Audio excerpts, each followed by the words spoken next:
Next up, the Avengers assemble for the ultimate endgame. I'm really looking forward to that. Yeah. And Jeep gets in touch with your inner Gladiator. Burger King trolls Mickey D's from McDonald's own restaurants. Plus loaded questions and a whole lot more. On the one show where everybody's name is Rick. And everybody rules the world.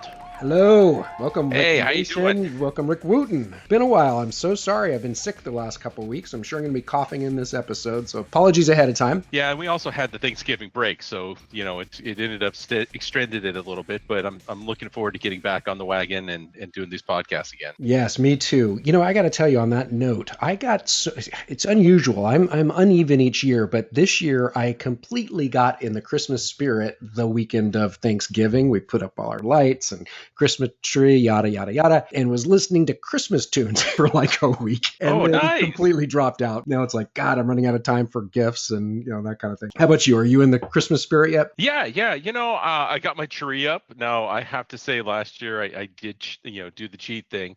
I went out and I bought a fake tree last year. No more live trees for me. And it's pre-lit and right out of the box, you set it up and boom, it's done. So pretty excited about that. This is the second year I'm using it. I'm digging it. So my place is already decked out. Yeah, I switched to the fake like 5 years ago too. I got so sick of just carting it in, and then if you've got animals at all, cats especially, they're going to destroy things. I think fake is the way to go. I don't know if it's better environmentally or not, but I have to guess that over a certain number of years, it's got a net gain on being environmentally conscious. I don't know. Could be wrong there. I would agree. I mean, of course, it's usually plastic. So, hey, if it was recycled plastic, that'd be even better. That would be much better. I'm surprised nobody's done that. Well, episode 204 here today, and going to kick things off, Rick. I just saw this yesterday. Avengers, they've got the new trailer or teaser trailer for the conclusion to Infinity War. Wow. Yes. And really interesting. What'd you think? I hadn't seen it till you sent it to me. So somehow it didn't,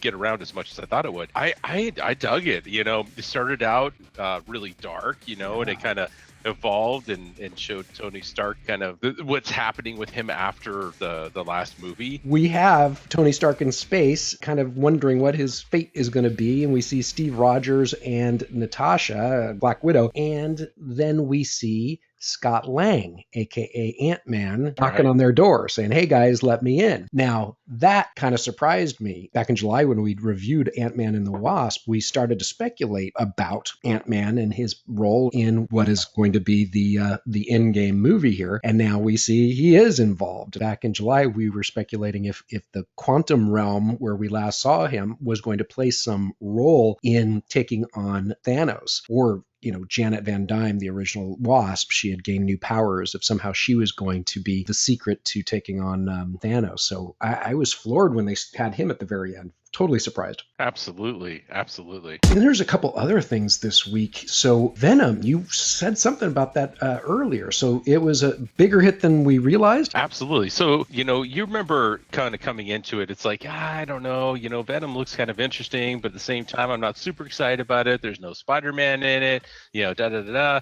Well, apparently, everybody disagreed with us. So we saw this early on. We saw there was some early success. There was an article by CBR a couple weeks ago, and at that time, so this is November 19th, at that time, Venom had already become more successful than every X-Men movie, including Deadpool. Whoa, that is unbelievable. I really didn't know. I remembered it was like top, the first week it came out, and then I think I read the second week it was still doing really well. I had no idea it was so huge. Yeah. And apparently it's still continued to do well since then. So I think at one point they thought, and maybe it has again, but I think it may have eclipsed Wonder Woman at this point. Holy smokes. Well, yeah, it's in China. Thanks to a second weekend in China, Venom has earned over $780 million at the global box office. That's probably more than Wonder Woman. And in fact, it is. Right now, Wonder Woman is, and this is according to the numbers.com, Wonder Woman is the 16th top box office superhero movie with $821 million. Above that is Spider-Man. With also 821, then Thor Ragnarok for 846 million, and then number 13 on the list, unlucky number 13, is Venom with 850 $50 million at worldwide box office to date. Now, you saw it. Did you like it? I really did. We talked about Ant-Man and the Wasp when that first came out, where it was like, I'll go see it. I don't have that high of hopes for it. I had the exact same thing when I went into Venom. And I have to tell you, because I went in with a really low expectation, I had enough context, but I knew they'd gone a little bit different with the story. I really enjoyed it. I thought it was fun. I thought the pacing was really good in the movie. The special effects were phenomenal. The acting was pretty good. The main character to me was almost a little too typecast. But beyond that, I mean, he did a good job, and the supporting characters did a great job. So, I would have given it a solid B. I don't think, though, that I would have put it above Spider-Man for sure, 2002 Spider-Man, nor would I put it above Wonder Woman or Deadpool. But that's not where people are putting their money. They're voting with their dollars, and they're saying that it's going to beat them out. Pretty amazing. But here's the interesting one. So if you break the same numbers down, and now we just look at domestic, right? So that was worldwide box office. If you look at just domestic, Venom did 212 million. But these other movies that it just beat out worldwide, so this is going to tell us something. Thor Ragnarok had 315 million. Wonder Woman had 412 million. So basically, Wonder Woman had $200 million more domestically. So in the U.S., they didn't perform that great. But as soon as it went outside the U.S., it took off like gangbusters. Interesting. Now, is he a villain in the movie or an anti-hero in some way? Yeah, to a certain extent. I mean, spoiler alert for anybody listening. The basic premise is he's an investigative reporter. He is investigating somebody who is a tech mogul who is trying to create these rockets that goes into space. I think you could probably try and figure out who they're mimicking on that. And these rockets are bringing back stuff. And as an investigative reporter, he wants to uncover it, but it's kind of at any means he has to. And so, he rides in a gray area. He's not truly an anti-hero like somebody like Deadpool. But he rides in that gray area, and of course, once Venom attaches to him, the symbiote attaches to him, he does do some crazy things like bite people's heads off. So that puts him squarely in the not so friendly camp. All right, so hang tight, and we'll be right back. Hey, Rick and Rick Nation, don't forget to check out our website at rickandrick.com. It's double the Rick in just one click at rickandrick.com. All right, we're back with Rick and Rick Rule the World, and it is time for the good, the bad, and the marketing. So Pantone has named its 2019 Color of the Year. So every year they come out with these colors that are supposed to be sort of sourced and based on trends around the world and that kind of thing. And this year's color is Pantone 161546, and it's called Living Coral. And it's described as an animating and life-affirming coral hue with a golden undertone that energizes and enlivens with a softer edge. I cracked up when I saw this. One, I saw it described as artistic yet corporate, which I think is quite the feat. But two, I would look at it and say it's salmon. Literally do a Google search, and the color salmon, I couldn't tell the difference. Yeah. Well, for me, I saw this as well. For me, when I saw this, it was like, oh my God, I'm going back to 1986. I had clothes this color. Totally. Like I totally had these clothes. Yes. In fact, I had one of those, I don't know if you remember them, they're body heat sensing. And I think this was later in the 80s, but it had these body heat sensing, and it was, it went between this color, this coral color, and purple, depending on the heat from the body and stuff like that. I remember those, yeah.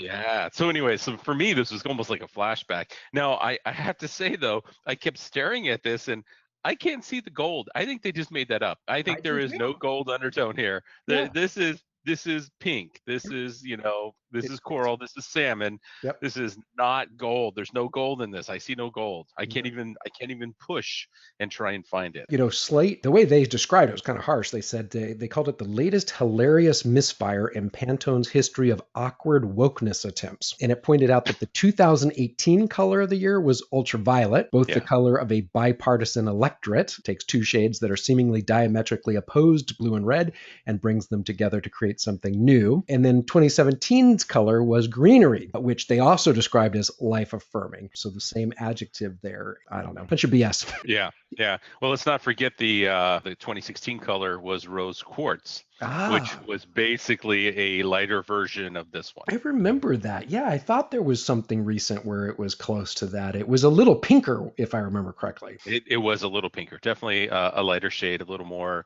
of a pastel. But that's all right. That's all right. It's good. Cracks me up. Okay, Burger King has this promotion right now where they will reward you with a 1-cent Whopper if you are within 600 feet of a McDonald's. So what it is they want you to download the Burger King app. If you get within 600 feet of a McDonald's, you can unlock a deal for a penny Whopper using the Burger King app. That's when it kind of went wah wah for me because one, I'm not going to download the app to it, and two, why would you send them to McDonald's? I'm thinking I'm going to unlock that Burger King promotion. I'm going to get that, but I'm also going to get a Big Mac while I'm here, for crying out loud, and fries. This is awesome. Okay, so first of all, cool. Somebody's actually figured out how to use geofencing. Yep. Cool. Like, companies have been trying to figure this out for a while. It's like, hey, when you're in a store, we're going to give you ads. Yes, because when I'm shopping in a store, I'm on my phone looking at your app. Right. No, I'm not on my phone looking at your app. And plus, you've already got me in the store, so why are you going to give me an ad? Just to spend less money? And so a lot of companies have tried the geofencing thing. It's worked a little bit at concerts and stuff like that. Burger King's got an interesting take on it here, with trying to geofence around McDonald's locations. Hats off. I don't know. I think this is exactly what it looks like. I think it's a publicity stunt. I think it's actually pretty good because it's got us talking about it. Yep. But at the same time, it's not practical. This is to your point. If I've gone all the way down to McDonald's, I'm not gonna then walk away and go unless I'm just trying to get a discount. Much better idea, however, was the story that you sent over about Payless. Tell us about that. Yeah, I thought this was really clever. So, we've seen other companies try and do fancy things before. So let's not forget how Taco Bell was the fine restaurant in the future. What was that, Demolition Man or whatever the movie was? Yep. And so at a South by Southwest recently, they had a pop-up, kind of harkening back to that movie of 10, 15 years ago. Well, I guess some of the marketing folks over at Payless decided, hey, you know what? Let's try something creative too.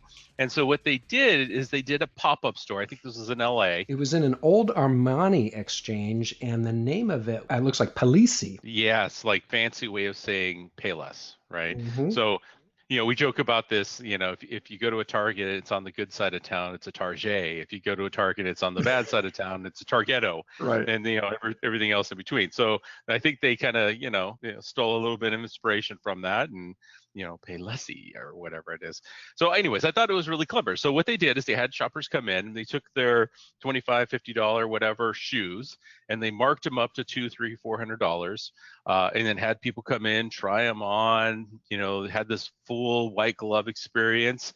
And after they purchased the shoes, but before they left the store, they would stop them and say, hey, by the way, those are Payless shoes. We're going to issue a refund. What do you think about, these shoes? And so they got all the sound bites that they were looking for. People were saying like, oh my God, the quality is so great.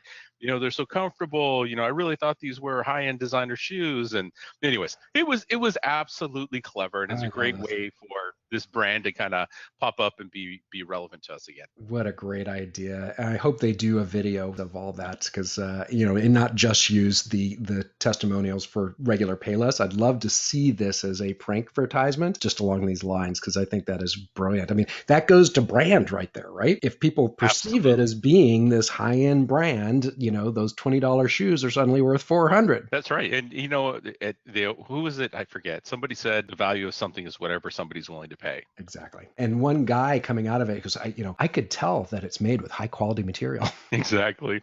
Well, I guess so. This pop-up store in one day, I think they said they sold $3,000 worth of shoes. Yes. Worth of shoes in a few hours, charging $200 to $600 a piece. And you get there quick. We sold 4 pairs. That's right. Thought that was pretty good. This next piece, I totally thought of you. Now they're saying this is kind of a reintroduction. I just didn't know this existed, but Jeep, I guess at the LA Auto Show, they were showing off this Jeep Gladiator. And it's a Jeep and a pickup in one. It looked incredible. So this is an interesting one. There is a bunch of memes going around the internet right now about this. Jeep did not get the reaction that they were expecting. And so what's been happening? So folks like me have always wanted a Jeep, but they have kids, and you can't really put kids in a 2-door Jeep. So when Jeep came out with the Unlimited, which is the 4-door model, we're like, hey, you know what? We can actually get one now. Right. And I did. And so then people said, hey, I would really like to have a Jeep truck, right? And basically there ended up being a cottage industry of companies that were out there that would build these. And they would take ones, these 4-door ones, and they would create these custom conversions out of them. I think Ruber Trucks was one of them. A company named AEV did those. Anyways, and I can't remember the other, Brute or something like that. There was like 2 or 3 companies that were doing this and doing a really good job, but they were insanely expensive, like $70,000-$80,000 to customize these. And of course, they also at the same time, took them all the way to 10 and put on big tires and usually dropped in a Hemi engine and stuff like that. But anyways, so Jeep said, all right, we hear you. You want a truck? We're going to give you a truck. And they actually came up with a truck that looked very much like exactly what people were asking for. And it's kind of a throwback to a lot of the Jeep trucks they've had in the past. However, as soon as it dropped on the internet, everybody started complaining about it. Like, oh my God, it looks so weird. Like, why is it? I know. Why is it that the rear door has like this angle on it, just like the Unlimited? You didn't have to do that. So why did you do it? And like complain, because that's what the internet's about. It's like a forum for people to, to bag on something. And so I think the marketing people at Jeep were looking at each other like, what the heck is going on? Like these people demanded this vehicle. We gave them the vehicle and they hate it. Right. Now, the truth is, there's a very vocal, maybe it is a majority, I'm not sure, but there's a vocal group of people like complaining about it. But we're going to see in the sales numbers one way or the other. This was a niche market, right? Because obviously it existed already and there's a lot of people who wanted it. And I think they executed it really well. So anyways, we're going to see.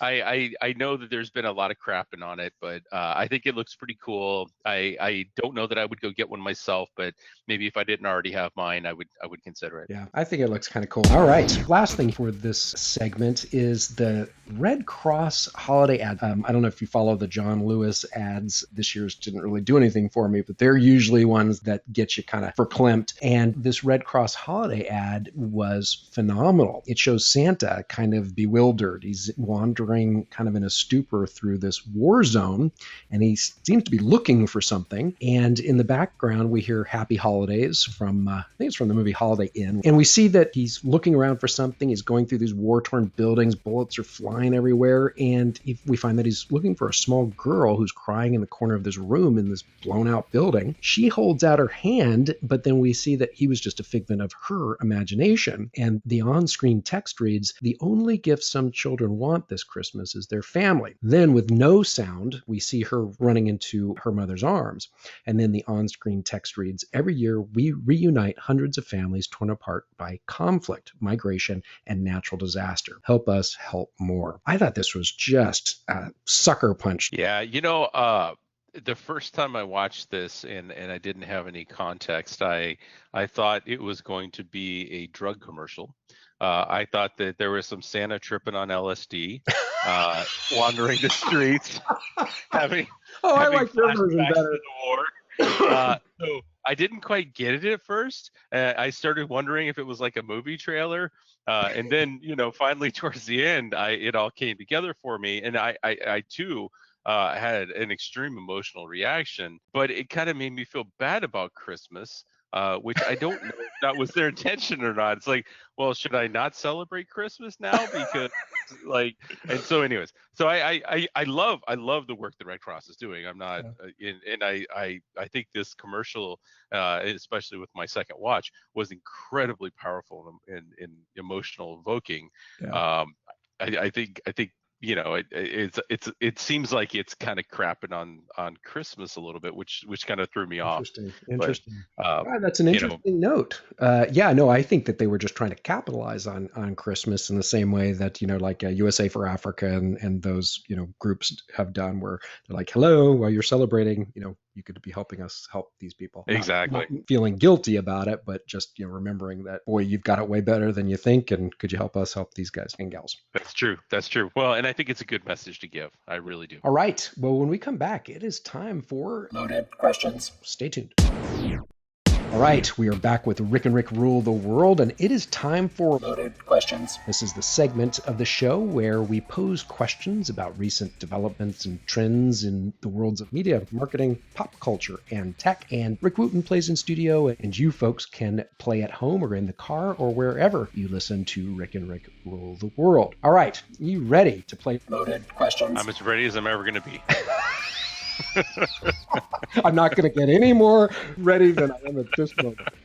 All right, so this one kind of threw me, and it's based on 2017 holiday ad spend, so we'll see where things fall out in 2018. But this was a new report out, and it said, based on 2017 holiday ad spend, the top 10 retailers in the U.S. spent a combined $1.2 billion on advertising during November and December, with 62% of ad spend going to which of the following? A, television advertising, B, mobile advertising, C, Facebook advertising, or D, Google display and search ads? Well, I've seen a lot of spend moving to digital, moving to Facebook, moving to, different online media. I'm going to go with TV. I think TV is still really strong. It's still very expensive. And I do think, especially during the holiday season, I'm seeing more and more ads last year and this year combined. Well, you are correct. So yes, the answer is A. So awesome. So according to Cantor Media, by way of Marketing Land, the top 10 retailers in the U.S. spent a combined $1.2 billion on advertising during November and December on TV. Now, The list includes Walmart, Target, Best Buy, Home Depot, Lowe's, Amazon, Macy's, Kohl's, JCPenney, and Kay Jewelers. Didn't know Kay Jewelers had that much money to spend that much, but I guess you do see a lot of commercials. Walmart was the most. They spent the most on TV, allocating 76% of its budget to television ads, accounting for $193 million in ad spend. And by the way, Kay Jewelers was at 96% of its ad spend, the largest share of its budget on TV, but they didn't say the amount that they spent. So did they get into what type of TV they were doing? Was it cable? Was it traditional networks or even online? I did not see it go into that much detail. I have to imagine it's a mix, but boy, you could see them spending $1.2 billion on primetime in about an hour.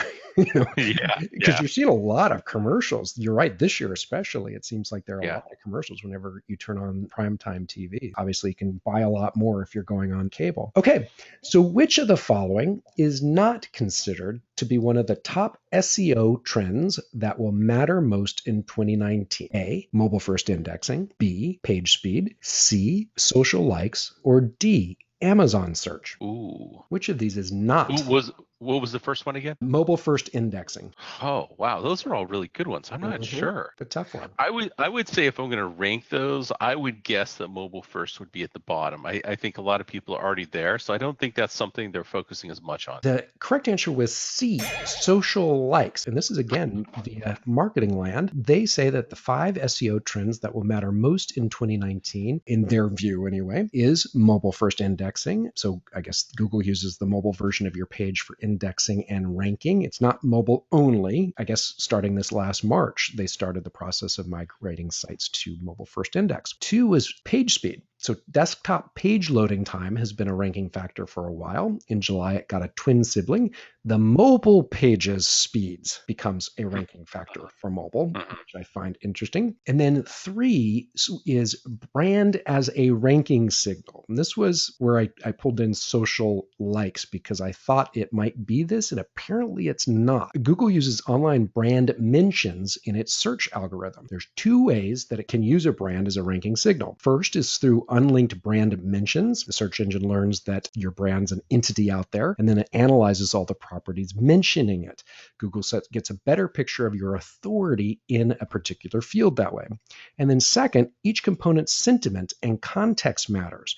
Reputation, trust, advertising. I thought this was interesting. Complaint solving. So through context, Google learns to tell the good from the bad. You know what else was on their list? GDPR. So Google's decided to introduce changes to its analytics based on that. And I was wondering what the hell that was. So now they're getting rid of all the data after 26 months, which is, I guess, per GDPR's requirements. And people can change that amount of time inside Google Analytics. You can make it for shorter, or you can just bypass the 26 months, in which case Google says, okay, you're responsible for the data from that point forward. Then you are the data controller. So you're on the hook if you violate GDPR. And then the last one, which floored me, makes complete sense, Amazon search. So they're not saying that Google's factoring in Amazon search. They're saying Amazon is its own big enough search engine now that in and of itself, you need to be strategizing how to optimize results there as well. So according to a study, 56% of consumers visit Amazon first if they have shopping in mind. 51% check with Amazon after finding something elsewhere. So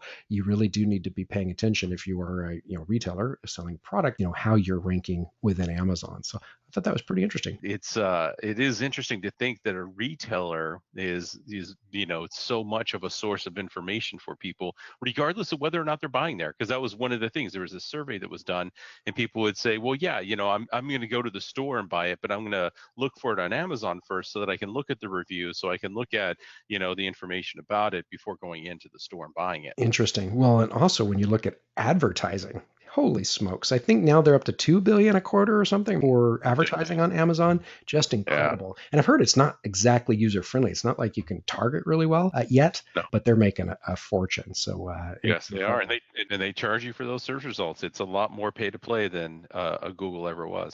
Thank you everybody for listening. And please tune in next time for the one show where everybody's name is Rick and everybody rules the world. Don't forget to come see us at rickandrick.com and on Facebook, Twitter, and so on. So thanks so much for listening. Thanks so much, everyone.